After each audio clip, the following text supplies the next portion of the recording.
The following is a presentation of TFNN.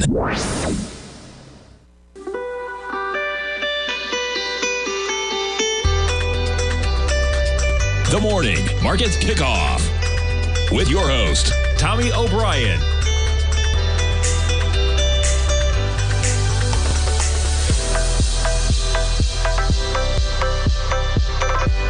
Now, Tommy O'Brien.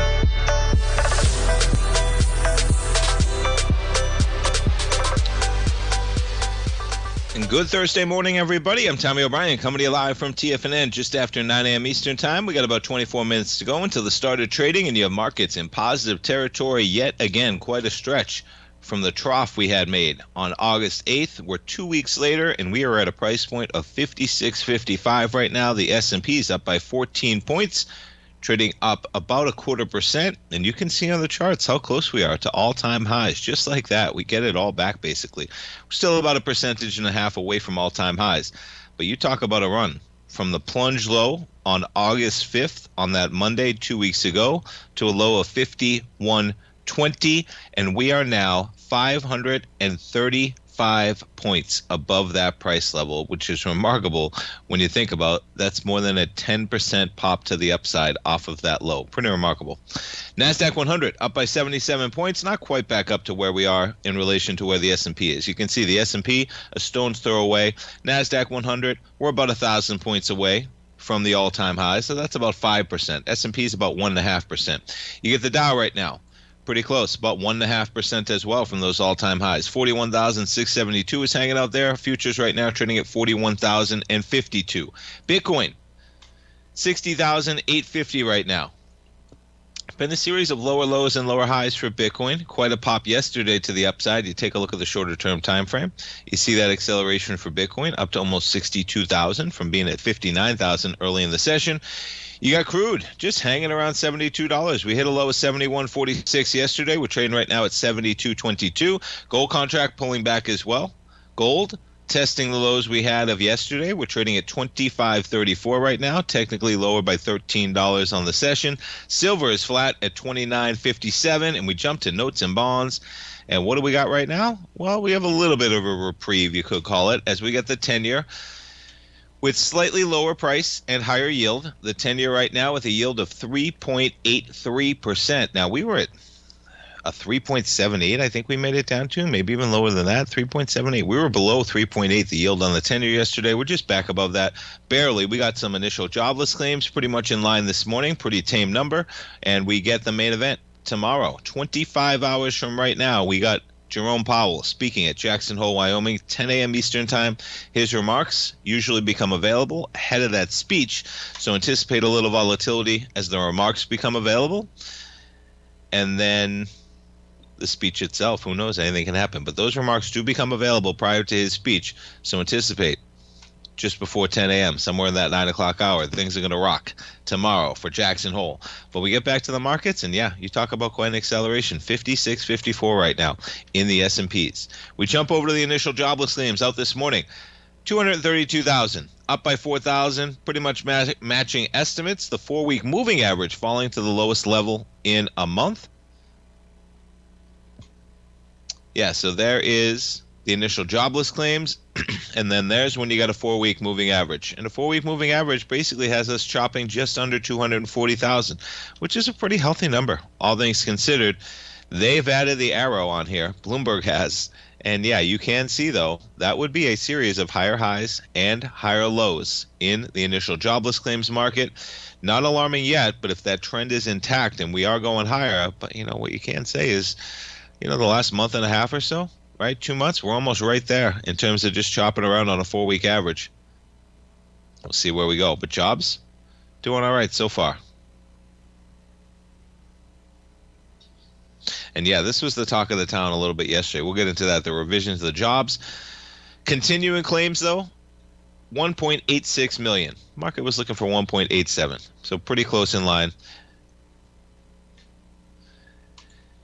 And yeah, so how about yesterday, right? You get revision showing 818,000 fewer jobs in the year through March. So these revisions occur every year. And this is a glimpse in terms of preliminary revisions to March each year, okay? And this is what I like to look at. So yeah, that's quite a number. We had a similar thing happen back in 2009. You had a revision to the March number of 824. We just came in for a revision of 818,000 jobs.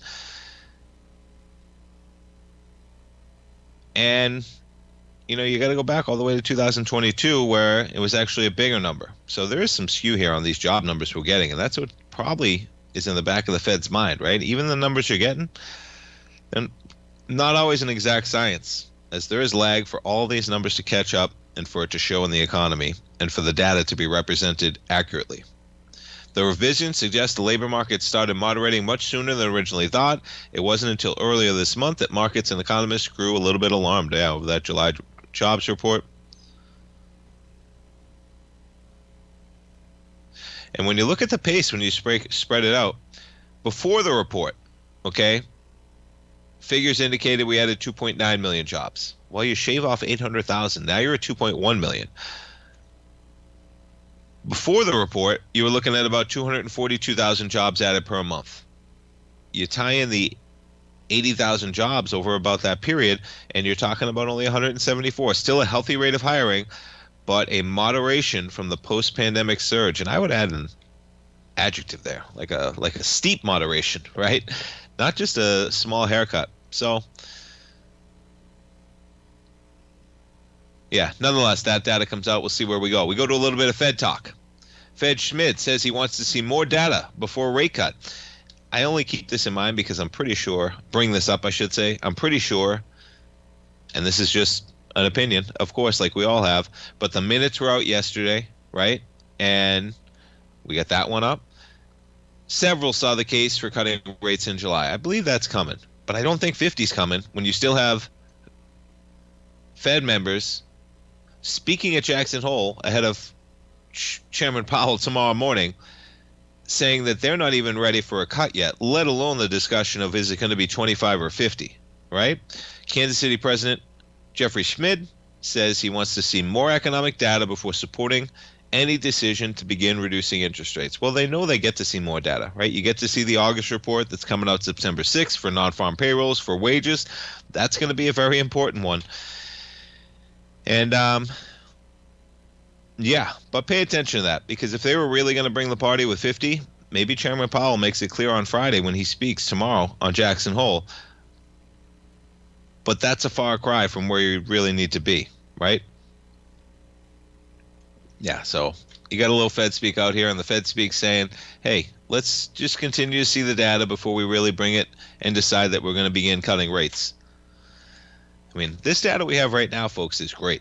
Okay, the worry here is that the data is going to deteriorate and that they need to come quickly to make sure that doesn't happen.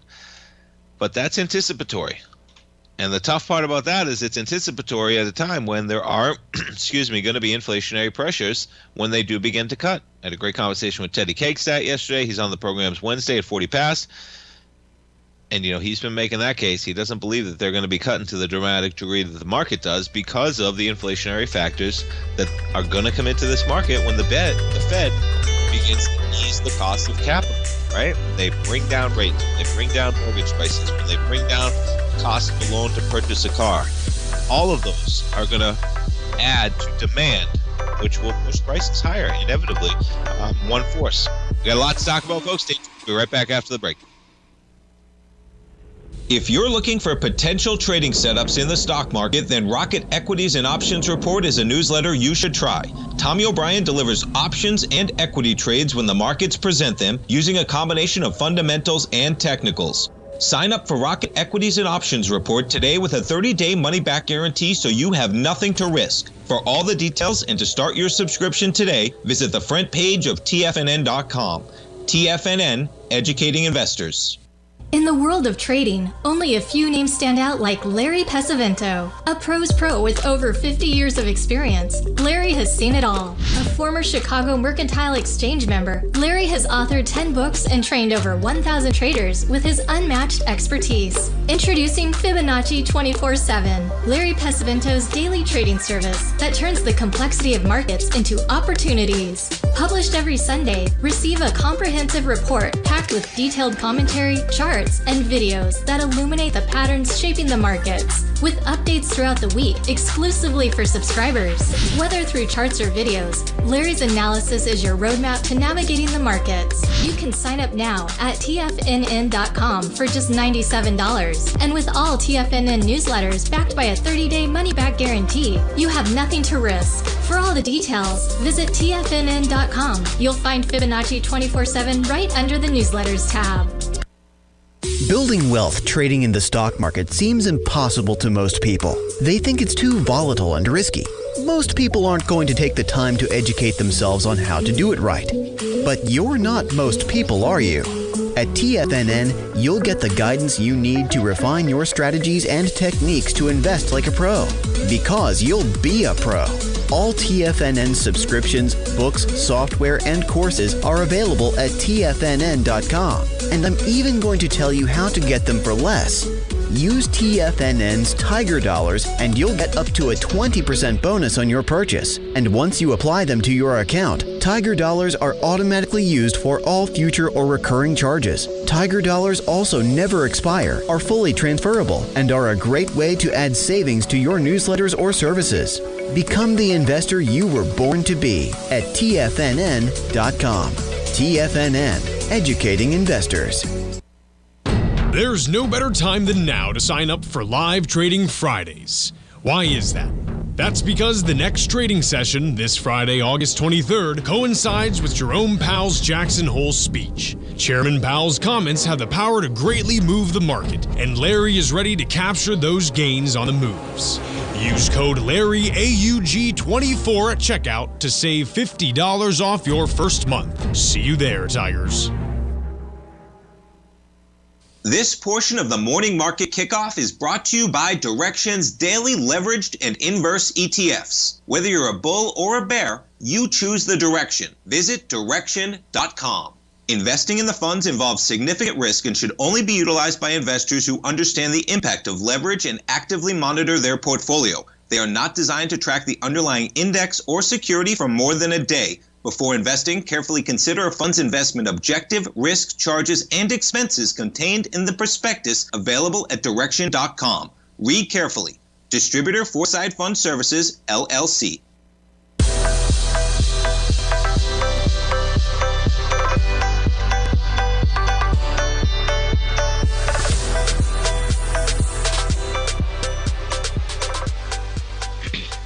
Welcome back, folks. We have markets continuing to climb higher. S&P's up by 16. You get the NASDAQ 100 up by about 90 right now. That's almost 0.5%, 19,999. There you go. Let's jump around to some of the Magnificent Seven, see how we're trading right now. We got Amazon shares back to a short-term time frame. Amazon up a little bit in the pre-market with the market. You jump over to Microsoft shares. They're basically flat at 424. You jump over to Apple this morning. Going to be interesting to see how Apple trades coming into, I mean, they got their new iPhone 16 coming out in the fall. Remember, there is a lot of optimism already built into this equity around the next generation of their phone. I mean, this run you just had from 163 to 237 for a company that has, how many billion shares is it now? 15.2. It's so funny. When I started queuing into this number years ago, it was 16 billion shares outstanding. All those buybacks have shaved 1 billion shares almost off of the float. Not the float, the total shares outstanding. 15.2. We'll call it 15 billion shares. And this equity trades up by $70 and adds $1 trillion in market cap. Okay? So there's a lot of optimism around that phone. But we'll see if it can live up to that optimism, as in they got a super cycle, right? They have all the AI features that are only going to be available for select phones, that being the iPhone 16, and I think maybe some of the 15 models or so. You got to have that to get in on the action, to have the computing power. So, yeah, Apple, going to be interesting to see. I mean, do they really, double in value a company like Apple from April of last year? I'm not saying they're going to go up to 320, but you see the conversation as in, you just traded to 240. You went up 50%. That is quite a move on a market cap basis for a company like Apple. Nonetheless, they're higher by $1 this morning. You jump over to Google shares. Google's up by $1 as well. NVIDIA, we keep our eye on. NVIDIA shares trading up by almost $2 to $130. Look at NVIDIA going for $140, man. You talk about NVIDIA. You back it up to that August 5th low on NVIDIA, $90, folks. You could have had NVIDIA for $90. That would have been almost a 50% profit in the span of 17 days. My goodness. Again, not the type of volatility you usually see from companies of this size. That's what's so dramatic, right? Volatility for smaller growth companies for sure. But you're talking about companies. I mean, NVIDIA's coming back to the line, man. They're back over $3.2 trillion. Just remarkable. But you tie in a little inflation, you tie in less value for the dollar. That matters too, right? You take a look at the S&P, and I'm jumping around right now. But let's just put this back on a 3-year weekly. The S&P reaches 4,800 at the end of 2021. We're approaching 3 years since then, folks, okay? We're approaching 3 years of some of the greatest inflation we've had in decades. And you're probably barely able, you probably can't even buy the same basket of goods with the S&P at 5,600 right now as you could with the S&P at 4,800 at the end of 2021, right? You factor in a 20% rise in prices on some of the levels of talking about groceries, cars, would it be? So keep that in mind, because that's an argument of why the market could actually trade higher. We're at 56, 57 right now. You're up by 849 S&P points from that all-time high towards the end of 2021, which is about a 20% pop, right? What are we talking about? 17.6. So you're up 17.6% from where we were at the end of 2021. Yeah. So keep that in mind, man. Now, that's cherry picking the high of 4,800, okay? We had quite a run from there. We came into COVID at 3,200. And the thing I always tell people, it's a quick way to relate your brain to a time, a moment in time, and how a price point of the market was perceived. And it is remarkable to think about that we had the S&Ps trading at about 2,100. We came into the election year in 2016 and actually had the S&Ps in February of 2016. I bring that up. That was 1,800 we had the S&Ps at. You hear that? 1,800 the S&Ps were trading at in the beginning of 2016. I mentioned that because that was the election year. That was the election year of Trump versus Clinton, Hillary. And I bring it up because remember how well everybody thought the market was doing, right? I've talked about this before, but it is remarkable when you look at how far we've come. This isn't cherry picking the lows of the crash of 665 back in 2009, okay? This is taking the number during the year 2016 when everyone said, man, this market's on fire, right? Trump's getting all the credit of a strong market when really Obama laid that foundation and the market's trading higher. Or they said Trump has driven it higher, right? But remember, that was the argument. And it's remarkable that the S&Ps were at 2,100 at a time when now we're sitting at almost 3 times that price point. But even if you take from where we were at 4,808, all you are is keeping up with inflation for the last 3 years in this stock market. So we'll see where we go. A little bit digression, but nonetheless. All right, we check in on notes and bonds. Yeah. We got the 10-year. Let's put it back to a short term.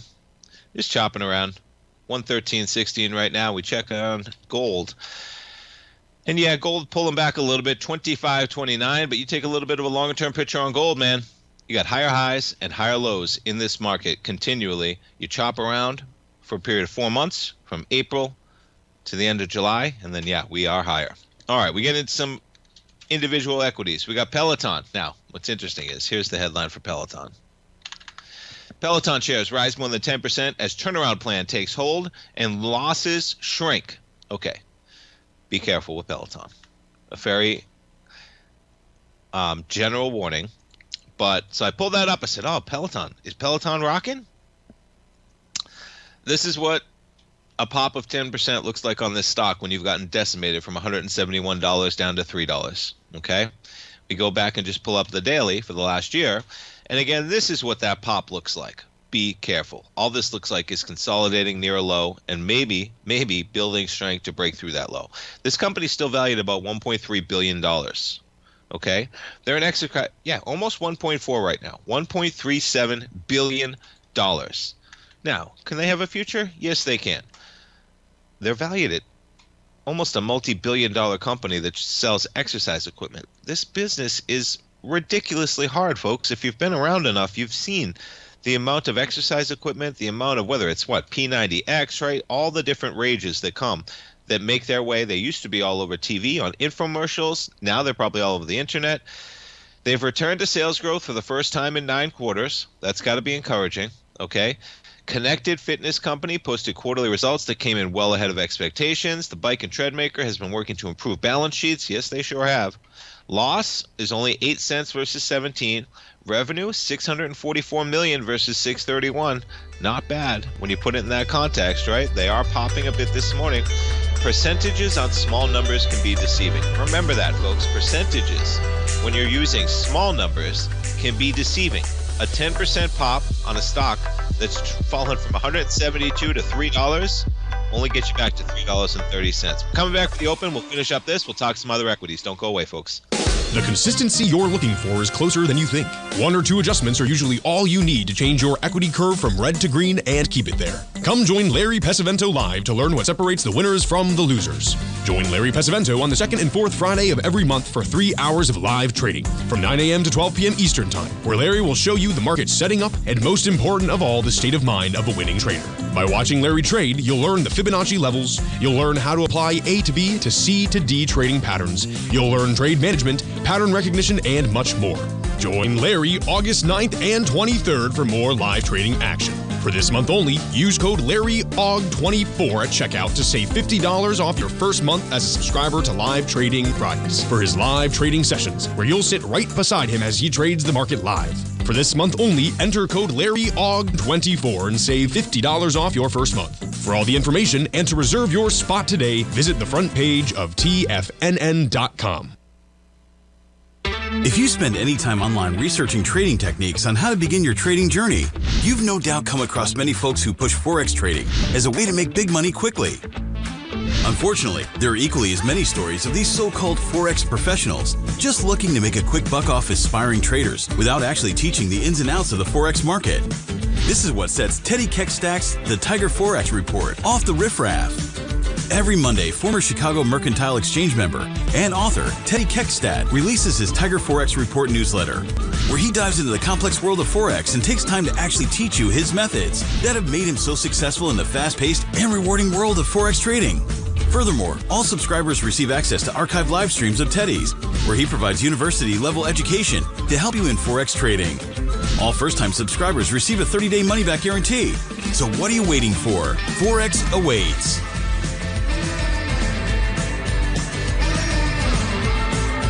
The stock market is a delicate, interconnecting web of commodities, equities, and trader psychology. When one string of the web is pulled, it has a ripple effect across the broader market. This is where opportunity lies. But how are you to gather all of this information into one cohesive model when you're already spending your energy looking for any possible trade opportunities? Luckily, you don't have to worry about that, as Tom O'Brien has brought all important market news to you in one single newsletter, Market Insights. Market Insights provides a daily overview of what's happening in the indexes, bonds, gold, and more. Follow along with Tom daily as he analyzes the components that affect the overall movement of the stock market, giving insight into how each one plays either a bullish or bearish role.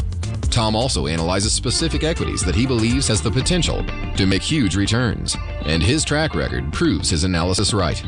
All first-time subscribers receive a 30-day money-back guarantee. So what are you waiting for? Don't let the market leave you in the dust. Don't forget, you can listen to TFNN live on your mobile device 24 hours per day. Go to TFNN.com, then hit Watch Tiger TV. That's TFNN.com, then hit Watch Tiger TV.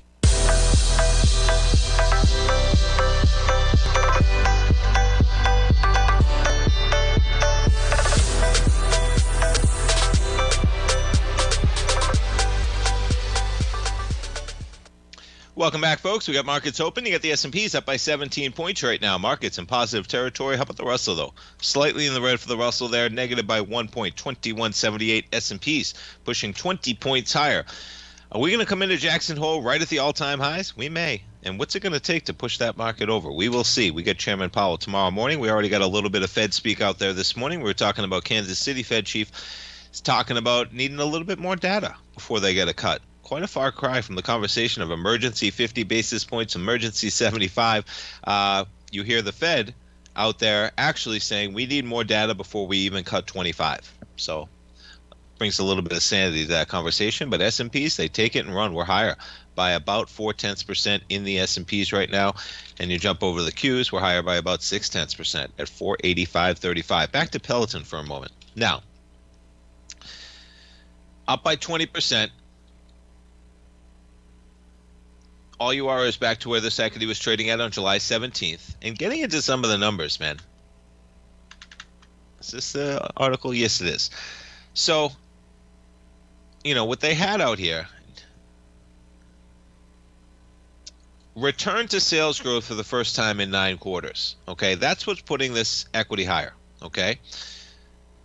And they're trimming some of the expenses here. I'm bringing this up because it used to be a fan favorite, right, in terms of the meme generation, the COVID acceleration, the pandemic's darlings, you could say. Sales rose to $643 million, up 0.2% sales growth, okay? That's only a 1.5 million increase, but Peloton did it at a time when sales are typically a bit slower for the company because the quarter bleeds into the summer when people are more focused on going out and traveling than working out.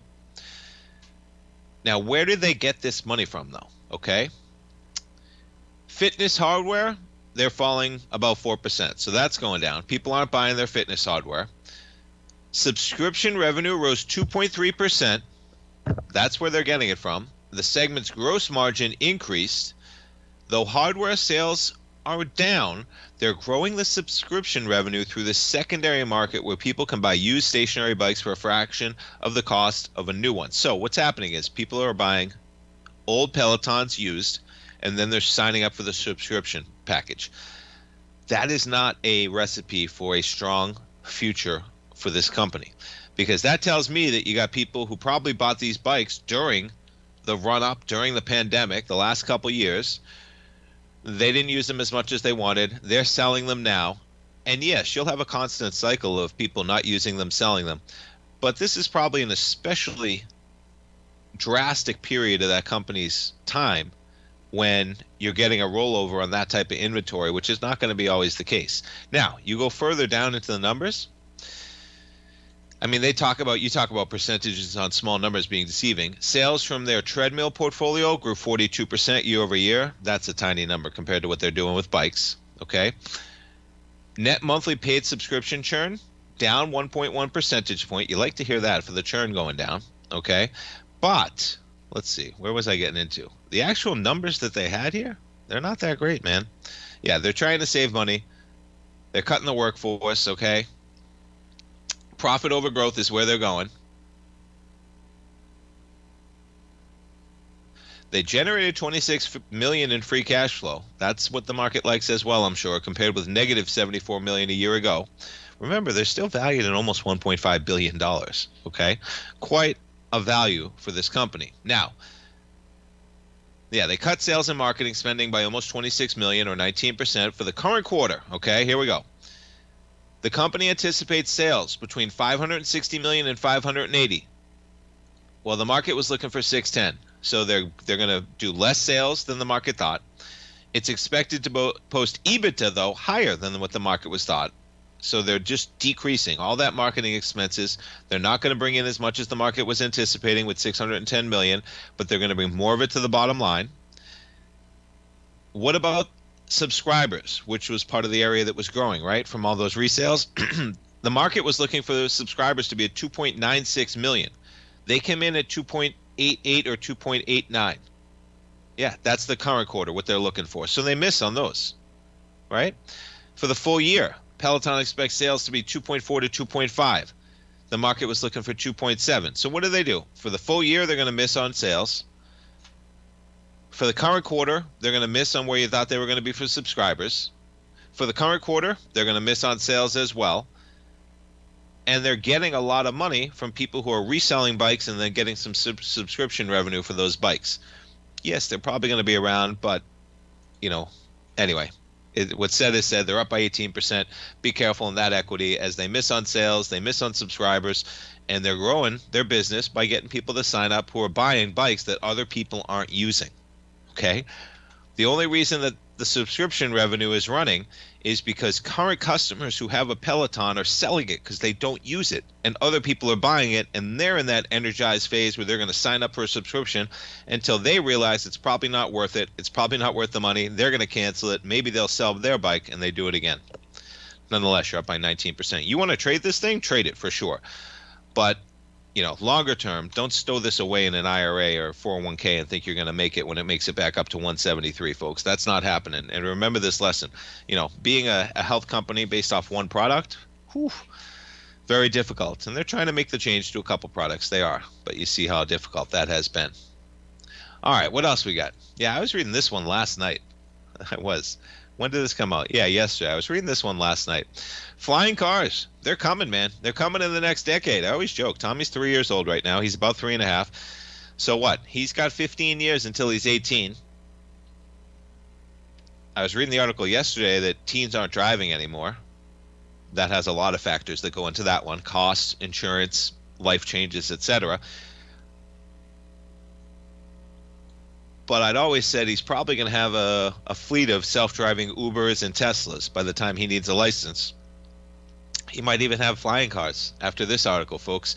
The future is going to be wild. Dream or disaster, flying cars face a multi-billion-dollar moment. And I'll post this one in the den because it's a cool one just to check out, man. I'll even gift it. All right, I'll gift it. I think that way everybody can check it out in Bloomberg. Bloomberg News, folks, they're the best out there, I think. Wall Street Journal, they got great stuff in terms of the market as well. But Bloomberg, it's just nonstop in terms of how much great information they have, especially if you got a terminal like my dad. But that gets a little pricey. The potential market for next generation flights by the time Tommy is 18 or 19 years old is going to be $1 trillion by the year 2040. And listen, we know how it goes. 16 years sounds like a long time. Sometimes you snap your fingers and it's that quick, folks. If the prediction is even close, okay, the world will be spending more on flying car trips, carrying people and goods, than it currently does on conventional air travel. Imagine that. Within 15 years, we could be paying more for flying taxis than we do for all conventional air travel right now in 15 years. Now, that doesn't necessarily have to play out, right? If you ask Elon, he'd probably say it's going to come in a couple years. Now, say it, man. There's tweets out there from Elon going back to 2016 or 2018 saying self-driving fleets are coming within 2 years. You give that guy 2 years, he promises you the whole world, man. But check it out. This is a real deal, man. Yeah, billions of dollars already spent. You got questions that hang over it. And, yeah, we're going to finish this one up when we get back. Because if you want to think some big picture, man, we got flying drones. They're on the way. And what's it going to take for customers? Are you ready to take charge of your financial future?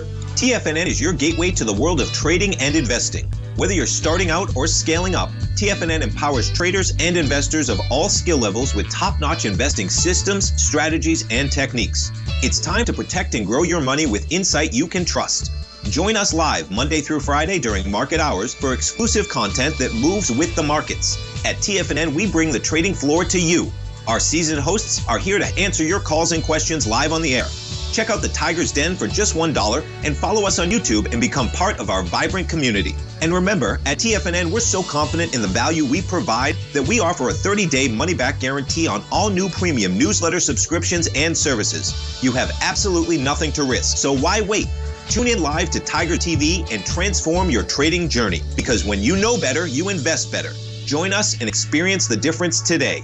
TFNN, educating investors. Many trading newsletters attempt to focus on a narrow set of equities or commodities. While this works for some, it oftentimes misses many opportunities that possess huge gain potential. But how is an independent trader supposed to scan the entire market looking for these hidden opportunities? One simple answer: the opening call newsletter. Basil Chapman, developer of the Chapman Wave trading methodology, has been trading the markets for longer than most trading influencers have been alive. And over that time, He has honed his methodology in order to accurately call movements in a wide range of equities, from semiconductors to uranium to key indices and so much more. Basil is old school, taking the time to educate the trader while also giving his insights into key indices, selective stocks, and more. Opening Call subscribers also receive access to dozens of educational live streams that can be accessed at any time for your edification. All first-time subscribers receive a 30-day money-back guarantee. So ignore the pop trading influencers and start learning time-tested technical analysis. For traders who crave risk, Direxion's daily leveraged and inverse ETFs provide opportunities to magnify short-term perspectives with up to 3 times a daily leverage, utilize bull and bear funds from both sides of the trade, and trade through rapidly changing markets. These are highly leveraged ETFs with daily resetting designed for short-term trading, not long-term investing. Whether you're a bull or a bear, you choose the Direxion. For up-to-date pricing and performance, go to Direxion.com. Investing in the funds involves significant risk and should only be utilized by investors who understand the impact of leverage and actively monitor their portfolio. They are not designed to track the underlying index or security for more than a day. Before investing, carefully consider a fund's investment objective, risk, charges, and expenses contained in the prospectus available at Direxion.com. Read carefully. Distributor Foreside Fund Services, LLC. This program is brought to you by Vista Gold, traded on the NYSE American and TSX under the symbol VGZ.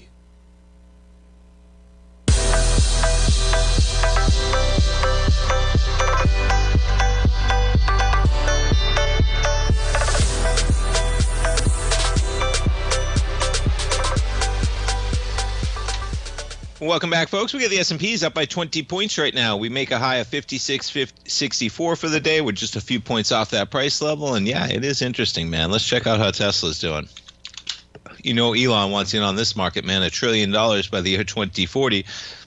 Excuse me. But you got Tesla right now trading flat, but getting back to it, man, because it is real, folks. Okay?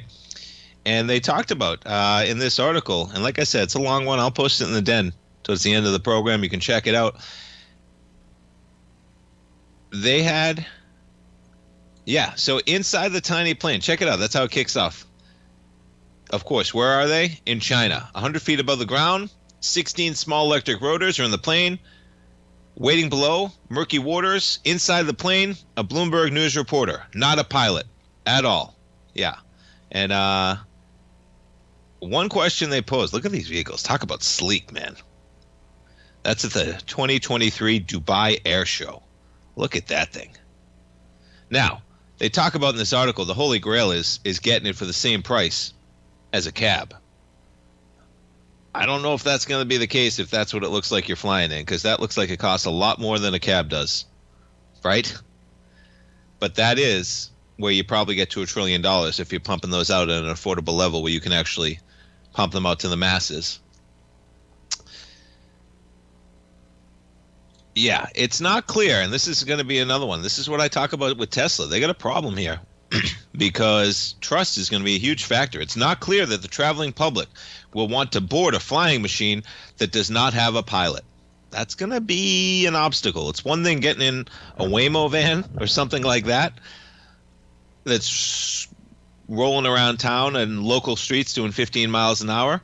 It's a different one when you're bumping in some of these that go 138 miles an hour, 181 miles an hour, 150 miles an hour, 154. And look at the range, though.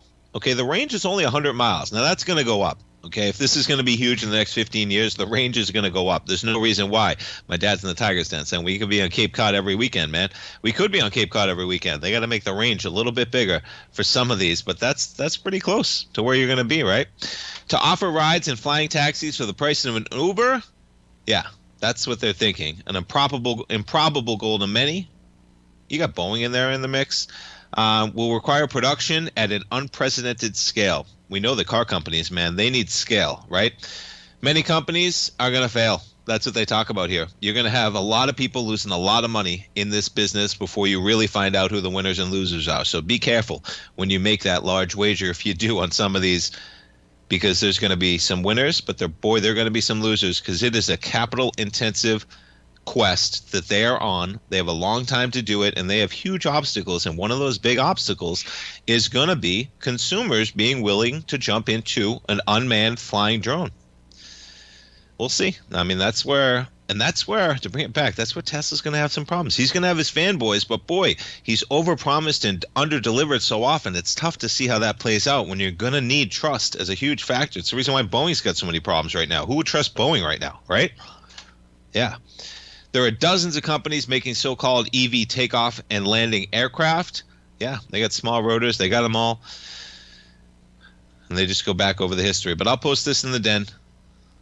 But yeah, pretty cool. They're coming, man. Isn't that crazy? Yeah. Half plane, half helicopter. As yellow as a New York taxi with 12 rotors, 2 seats, neither of them for a pilot. How about it, man? Look at that thing. That looks like an air taxi, but it also looks like it should cost a lot more than jumping into a yellow cab. Farnborough International Air Show just recently last month. So this is the future, man. I'll post this one in the den. We'll jump around. Nonetheless, I thought that was pretty interesting, as they are coming down the line. Yeah, maybe Cape Cod. Now, you know what that made me think of? I pulled it up. And boy, you talk about dating yourself. When did this show come out? But it's going to be the Jetsons, man. When did the Jetsons air? It's funny. Some of those shows. Yeah, these shows, it's crazy that, so it originally aired in prime time, the Jetsons. Look at that. From 1962 to 1963, but where it really caught fire is you had reruns with new episodes produced from 1985 to 1987. And it was Hanna-Barbera's space age counterpart to the Flintstones. Yeah, it makes sense, right? Flintstones are back in the prehistoric, Jetsons are in the future. But boy, it's coming down the line. And it made me think of the beginning of that clip. You see how, and what about, are there going to be things in the air? How long is it going to be if we're all flying around, right? How long is it going to be until things start getting put in the air? If you can power something to run like that, I mean, the energy is going to be a problem, right, for sure. But if we're all flying around in the sky, are we going to need to stop in the sky, potentially? Do we start doing that? And then it got me to, this is where, science fiction is. If you've ever, the Marvel Cinematic Universe, they have a helicarrier, folks, all right? There's a good picture of one, all right? They got a helicarrier. Now, I'm familiar with this because we have the Marvel Lego game for the Nintendo Switch. So Tommy gets to play that occasionally. We get a little screen time. And it's a helicarrier. It's a carrier that's basically just elevated in the sky. And it's like, it feels like science fiction is always coming true, man. And it's probably not a matter of if, but a matter of when we have carriers that just float in the air as everything becomes flyable as easily as everything is drivable this day. You think of it as an energy issue, but we got, atomic submarines that can go on forever, etc. There's no reason why that can't happen. And it's going to probably happen sooner than you think, which is crazy. All right, we jump around, but I found that one interesting, and I will post that one in the den.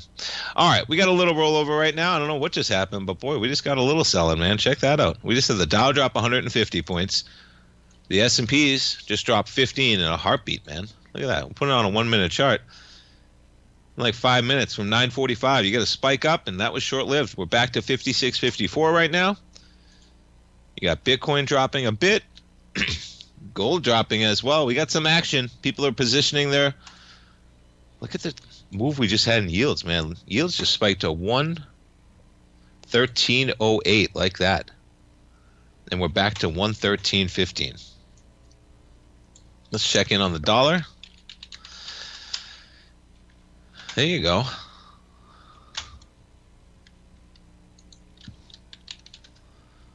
Dollar's at 101.43 right now, and we got the 10-year sitting at about 3.84%, 3.84. So we get a little bit of higher yield, but all things considered, folks, yeah, we got higher yield.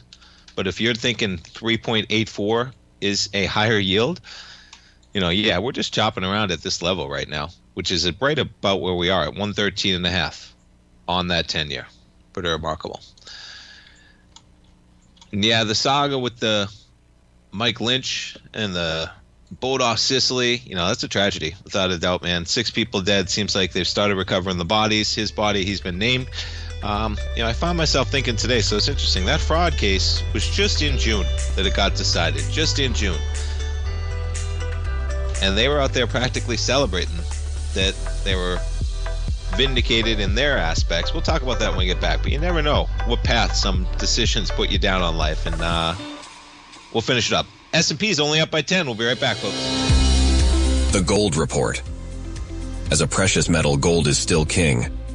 It continues to hold the most effective safe haven and hedging properties across the global major trading hubs of the London OTC market, the U.S. futures market, and the Shanghai Gold Exchange. The Gold Report. Tom O'Brien publishes his weekly gold report every Monday morning for subscribers, consisting of coverage of the XAU, HUI, GDX, the dollar, bonds, the South African rand, as well as 25 different mining equities with specific buy-sell recommendations. The Gold Report. New subscribers get a 30-day money-back guarantee, so you have nothing to risk. Subscribe to Tom O'Brien's Gold Report newsletter now at TFNN.com.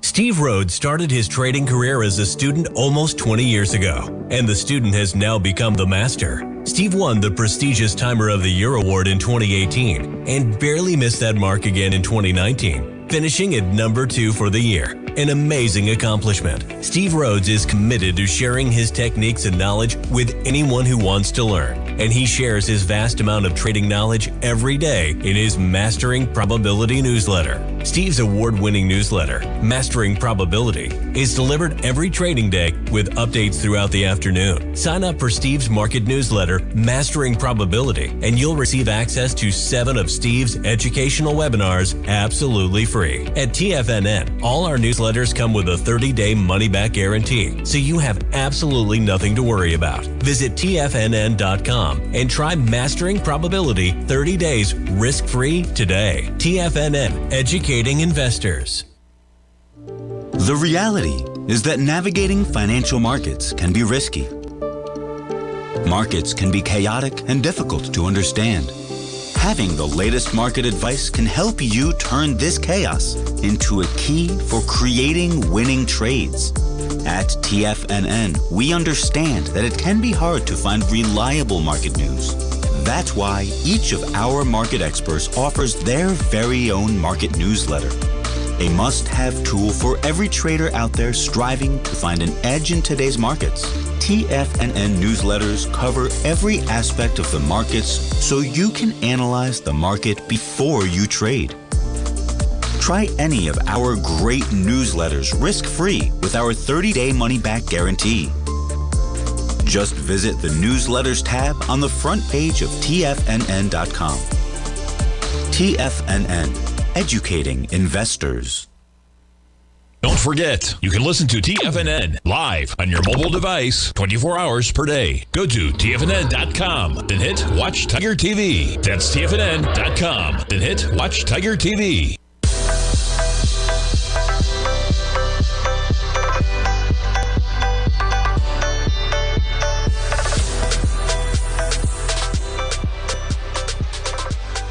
Welcome back, folks. A little bit of volatility. Dow into the red, now back into the green. S&P's up by 15 right now, trading at 56.57, and we are almost exactly 24 hours out from Jackson Hole. Chairman Powell, he'll be speaking tomorrow, 10 a.m. Eastern time. Remember, those remarks usually become unavailable ahead of that.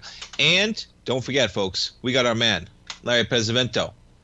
It's going to be a special day tomorrow. Head on over to the front page of TFNN. You'll see Larry right on the front page there. Get him up. He's going to be live trading Fridays with Larry. He'll be in there tomorrow. And yeah, not often do you get a chance. Larry set these up 9 a.m. till noon. Okay, he likes trading in the morning. And so when you get a Fed day, right, you're getting the afternoon.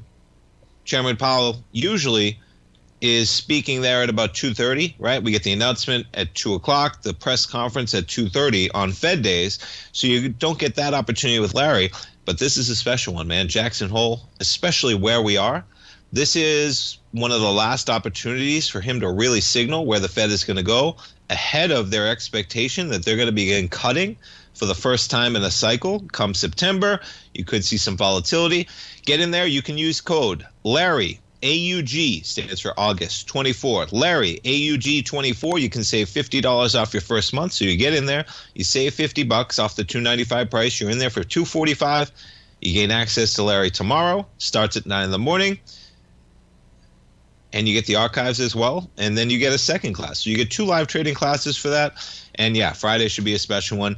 And the events this month were the 9th and 23rd. He does it every 2nd and 4th Friday. So if you're getting in here for this one, it'll be the 23rd. And then the next one will be taking place on September 13th. Check that out on the front page of TFNN. Larry's going to be in there rocking and rolling tomorrow morning.